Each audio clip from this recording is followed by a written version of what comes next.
Hallows Eve, that time of year again when all creatures of the night are unleashed to the world. It's time to return to where it all started. Another year, but the scares continue. Another month, but the fear proceeds to rise. This is the Venom month of horrors 2, Trapped in Time.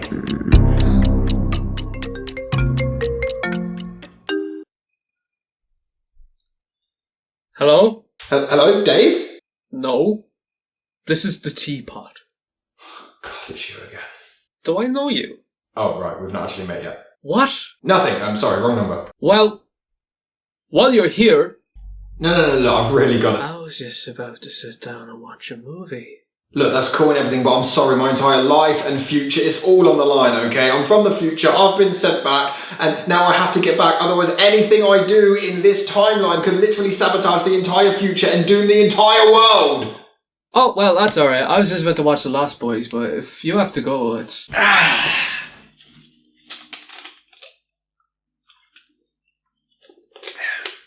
You don't want to miss this. Producer Sales Organisation were a tiny independent production company in the mid-80s. Writer Janice Fisher and James Jeremiah wrote their first ever screenplay entitled Lost Boys, and on February the 20th, 1985, PSO bought the script for $400,000. Wow, imagine your first ever screenplay and ends up becoming one of the most iconic movies of the 80s. Good job, guys. However, Warner Brothers ended up joining the project later on, but the writers claimed that they were inspired by the Interview with the Vampire novel and wanted to combine it with the classic Peter Pan story of never growing old. They asked themselves, what if the reason Peter Pan came out at night and never grew up and could fly was because he was actually a vampire? You had some messed up childhoods. You don't know shit, buddy. Richard Donner was intended to direct after his hit The Goonies, and it was originally going to be very similar. A juvenile vampire adventure with 13 or 14-year-old vampires, while the Frog Brothers, a couple of nerdy comic book vampire hunting wannabes, would be chubby 8-year-old Cub Scouts, and a female character called Star was originally a young boy. Unfortunately, Donner became tied to other projects and had to step down to an executive producer instead. Mary Lambert was then hired, but she left due to creative differences, while Joel Schumacher then took on the job, turning it into a more adult-themed picture, increasing the characters' ages, tweaking the script, and adding some sexier elements. Like the grandpa! Whoa! Look at him! Thanks. Joel Schumacher claimed to have had one of the best casts in the world, but at the time most of them were relatively unknown. Jason Patric was approached, but initially turned it down several times, refusing to do a vampire film. Eventually he was convinced when Schumacher met with him, and he was impressed by his vision and the fact that Joel was willing to let the actors add their creative input to improve the movie. Jason Patric helped Schumacher adapt the script and shape the final film. Right. At the time unknown, Ben Stiller of all people also auditioned for a part in the movie but lost out. Originally, Schumacher wanted Star to be a waifish blonde character similar to Meg Ryan, but it was Jason Patric who convinced her to cast Jamie Gertz after they had worked together on Solar Babies. Diane West had only just won an Academy Award for her performance in Hannah and Her Sisters, so Joel Schumacher didn't expect her to agree to join the production, but much to his surprise, she did. Jim Carrey was considered for the part of David, but Kiefer Sutherland impressed Schumacher with his performance in At Close Range and was invited to read the script with him. But it wasn't until he wrapped work on Stand By Me when he landed the part. Schumacher later said that Sutherland can do almost anything. He's a born character actor. You can see it in The Lost Boys. He has the least amount of dialogue in the movie, but his presence is extraordinary. Thanks a lot. Originally, Sutherland wasn't keen on joining the cast either. It wasn't until he heard that INXS and Jimmy Barnes were on the soundtrack that he agreed to sign on, as they had made some of his favourite music. The movie features Sam and Michael, played by Corey Haim and Jason Patric, moving to Santa Carla, California before Michael gets a bit horny for half-vampire Star, played by Jamie Gertz, but is coerced into drinking vampire blood, becoming a half-vampire, leading to them joining forces with the Frog Brothers, played by Corey Feldman and Jameson Newlander, to hunt down the head vampire to save all half-vamps everywhere. It's a ripoff. Filming began on June 2nd, 1986 in Santa Cruz, California, and surprisingly only lasted 21 days, wrapping up on June 23rd that same month. Sutherland actually broke his right wrist during production when he was performing a wheelie on his motorcycle, being forced to wear gloves for the majority of the film to hide his cast. Christ! Issues only persisted when Corey Feldman was actually fired from the movie at one point after he kept arriving on set high on cocaine. However, the next day he deeply apologized to Joel Schumacher and vowed to never do it again, and he was allowed to remain on the production. Furthermore, Schumacher even assaulted Brooke McCarter, who played the vampire Paul, as he wasn't performing well enough.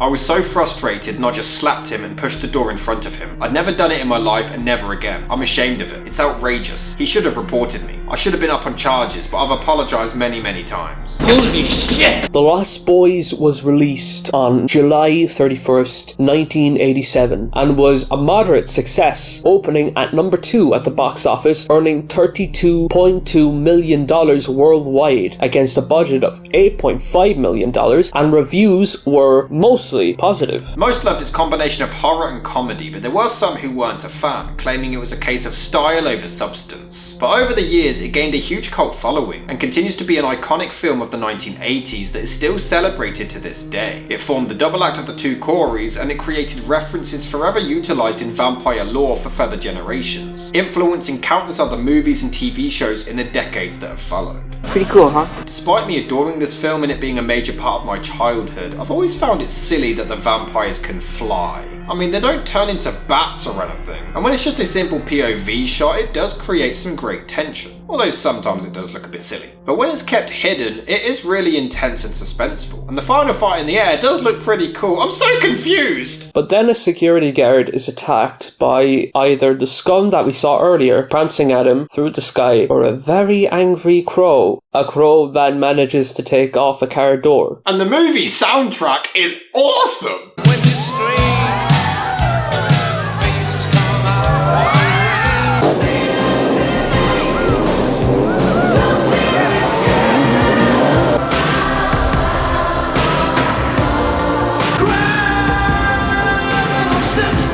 The opening titles is such an 80s sequence. Man, the 80s were so charming, it's just a lot of fun to see. It just feels like a sitcom or one of those soap operas you have on while the kids are having dinner. One of those 70s shows where some lad comes out of the car with sunglasses on. It just has a really good vibe, and the soundtrack is lovely. It really sets the mood. This town is lovely. I'd move there. There's vampires!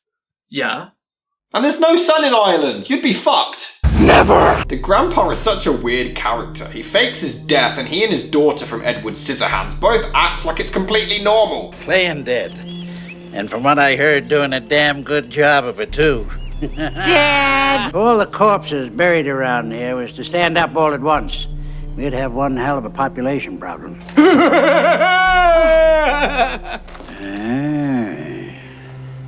Looks like I wasn't the only one got lucky last night, huh? I do love how he doesn't even question seeing Michael carrying a woman's body upstairs. But sometimes I do really relate to the guy. Dad, you haven't had company in this house since Mom died 8 years ago. Right. Now we're gonna have company again. And he does have some funny lines. You have a TV? No. I just like to read the TV guide. Read the TV guide. You don't need a TV. Sam and Michael do seem really close, and Haim and Patrick have some genuinely great chemistry together. So when he's in desperate need of his help, it really works as an emotional moment. Yeah, they are both really good. I wasn't quite sure where they were going with it when I first saw it, but usually there's that one annoying sibling who doesn't believe in anything that the younger one says, so having them both be humble, loving brothers, not weird with each other in any way. The mother is also a divorced woman moving to a different town, which normally created family conflict, and they have to learn to grow, but that's not this story at all. It's a normal loving family who just happen to be thrown into a mix of a bunch of vampires killing everyone. Everyone knows that. The film has a sense of mystery as their mom walks through town and notices a couple of missing posters and is clearly disturbed by them. It alludes to vampires and really builds up the suspense for the events later in the film. But they go to the most 80s concert ever, and the 80s, where it wasn't at all creepy to stare at a woman you liked without even as much as blinking. In fact, a lot of people in this movie just don't know how to socialise. That's coming from me. How Sam enters the comic book store and the Frog Brothers stalk him and then randomly give him a horror comic and claim it will save his life. Haim is a lot of fun as Sam. He is really charming and does have some pretty funny lines. I just love how sarcastic the guy is. I'll pray I never need to call you. Sure. What'd you do to my dog, you asshole? My own brother, a goddamn shit-sucking vampire. Oh, you wait till Mom finds out, buddy. Bad breath, long fingernails. Yeah, his fingernails are all a bit longer. He always had bad breath, though. Oh, vampire! I knew it! I am not! So what are you? The flying nun? In fact, the whole movie does a great job shifting from horror to comedy pretty seamlessly. Get yourself a good sharp stake and drive it right through his heart. I can't do that. He's my brother. Okay, we'll come over and do it for you. No! Just so you know, if you try to stop us or vamp out in any way, then I'll stake you without even thinking twice about it. Chill out, Edgar. I think the highlight definitely is Kiefer Sutherland as David. He has so much charisma and every word spoken just sounds cool. You know where Hudson's Bluff is overlooking the point? How far are you willing to go, Michael? How could a billion Chinese people be wrong? Now you know what we are. Now you know what you are. You'll never grow old, Michael. And you'll never die. But you must feed. And apparently he just has this random ass speech prepared for anyone who decides to enter the cave. This was the hottest resort in Santa Carla about 85 years ago. The movie just has so many iconic moments that stick with you even after all of these years. The cinematography grabs your attention and it looks great. The bike sequence is very cool with its nighttime aesthetic. I just love it. It's so 80s, but it just reminds you how films used to be. It's fantastic. It's really well done. And I can honestly see why he was the choice for directing a Batman movie. We all know how that turned out. Jamie Gertz gives a great performance. Even as Michael is being led into the cave by the gang, she clearly looks concerned already and slowly backs away. It's subtle, but a very strong reaction. That wasn't wine they gave me to drink. It was blood. I mean, she did try to warn you. I tried to warn you. And it's truly an epic moment as he ignores her warnings and drinks the blood anyway. I can't mock this. It looks really cool. It adds that psychedelic, hypnotic feel of what it must be to truly go through a transformation. And this apparently turns him into a complete asshole. Just gonna drop by some of my handiwork to the widow Johnson. What'd you stuff for, Mr. Johnson? Lose the earring, Michael. It's not you. It's definitely not you. Piss off. If there's a girl, I'm tired, Mom.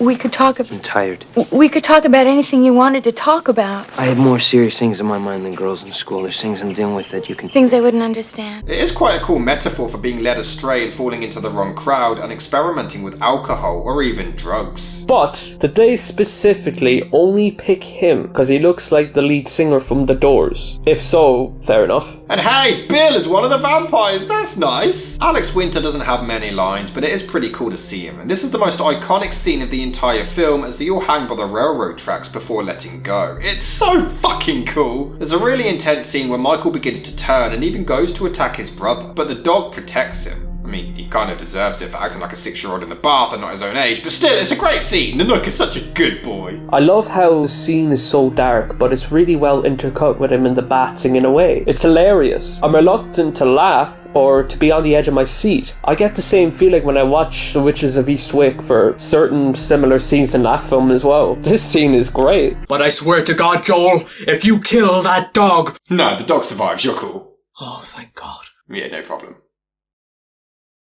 Though there's another character called Max, played by Edward Herrmann, and his dog Thorn attacks Sam and Michael's mum, so he's not a good boy. Although she trespassed on their property, so technically it's still her fault. What is this mess? I do love how Sam and the Frog Brothers figure out all of this vampire lore from a comic book. Yes, everything printed in this comic book is somehow the complete truth. There's a pretty gruesome scene where the vampires show Michael what they can do, and it is awesome. According to Kiefer Sutherland, it was originally a lot darker. This was actually toned down as Michael is forced to watch it all. See, vampires are supposed to be scary, not sexy and sparkly.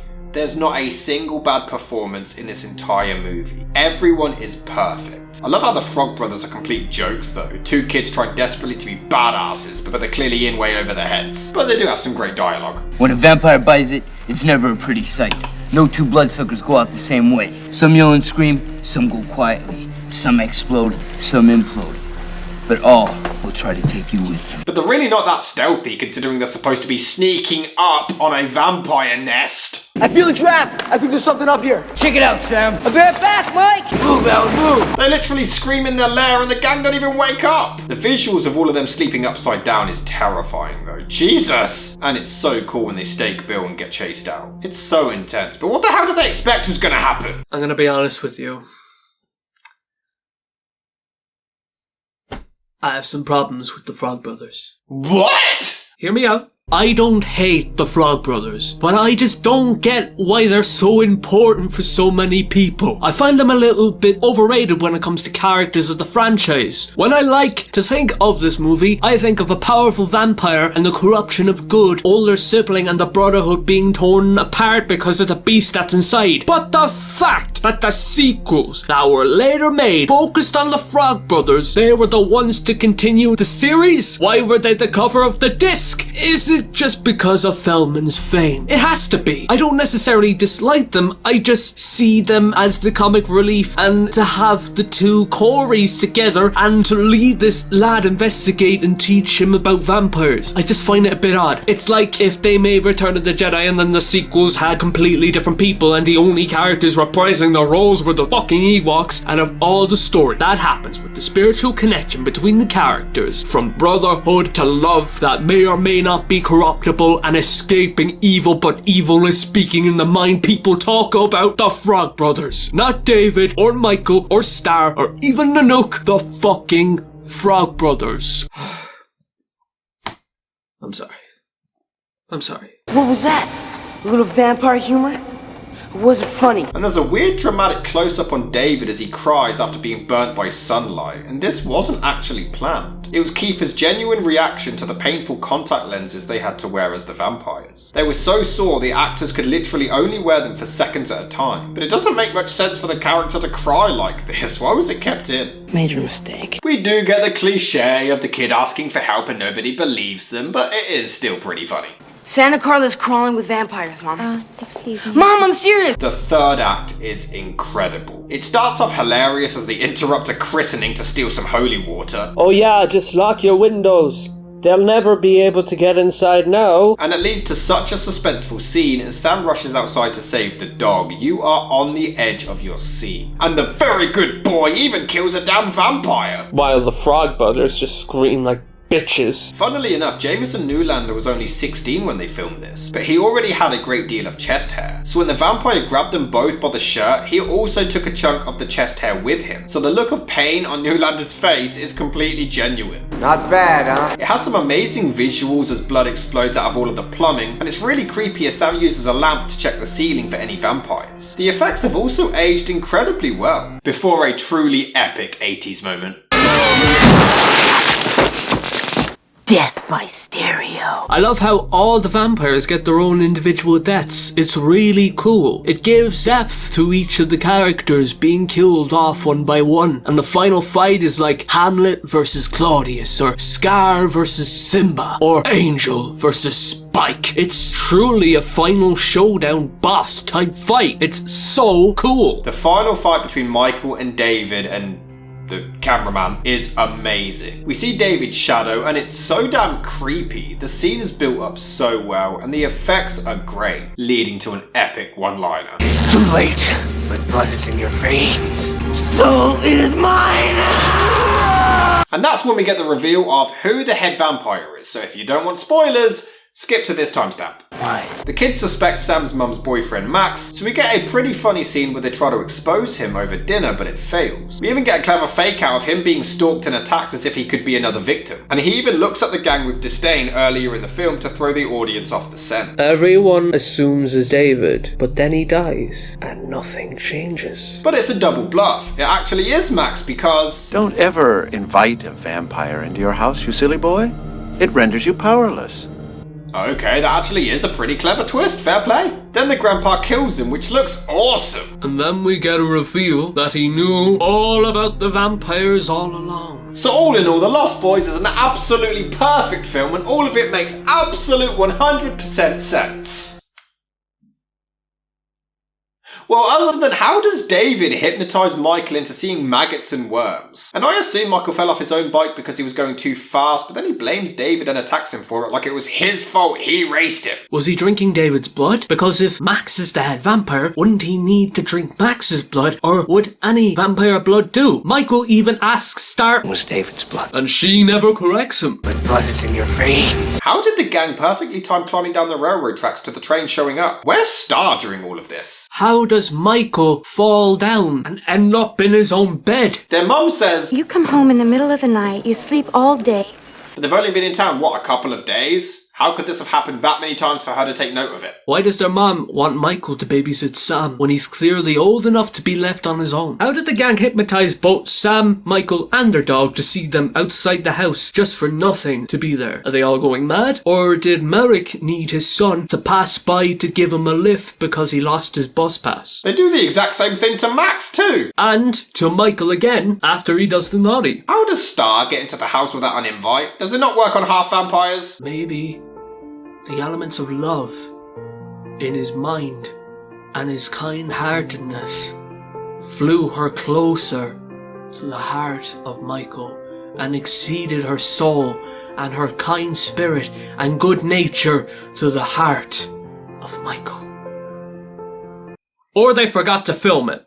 We don't ride with vampires. You quite literally did to get there. Okay, how did they get inside the house without an invite? Does inviting the head vampire let every vampire ever inside the damn house? Well, maybe since the grandpa already knew about the vampires, maybe one day he invited them in for tea. After working together for ages, Edgar Frog randomly decides to try to kill Star for some reason. Please stop! Get away from him! You just stay away from him! He's just a little boy. Who's trying to eat us? Other than that, it's a great film. Okay, sure, it could probably explain things a bit better, but my god is it wonderfully charming. Led by an amazing cast, particularly Sutherland, the movie is a blast. Scary, funny, kick-ass music, romantic at points. The Lost Boys, personally speaking, is my favourite vampire movie of all time. The movie is actually very good. A few things that don't add up here or there, but what movie doesn't have their own inconsistencies? They're not even glaring problems, and it's not too far. I love Michael the most out of all the characters. I admired him because I found him quite relatable. He's a soft person in this mean-spirited world, being haunted by all of the darkness that comes his way, but he fights it off with his little brother and some others. The Frog Brothers are two funny lads, and they share a purpose. Why were they the focus in the sequels? But anyway, the film is still fantastic. The score is amazing, but as good as the cinematography is, the true heart of it all is sibling love, a protection Michael feels for Star, and a wonderful fight for survival in this darkness-filled, cruel world. The Lost Boys is definitely a must-see. Awesome. Now, if you don't mind me, I really need to get a hold of Dave. Who is this Dave? Huh? Oh, it's just some weird blob of energy. He kind of controls time and space. Oh! Dave! I know Dave. What? Oh yeah! We go way back.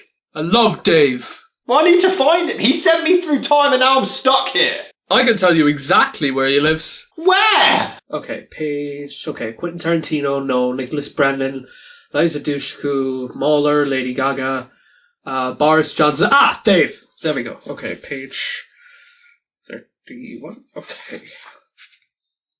Ah, here we go. Dave. Okay.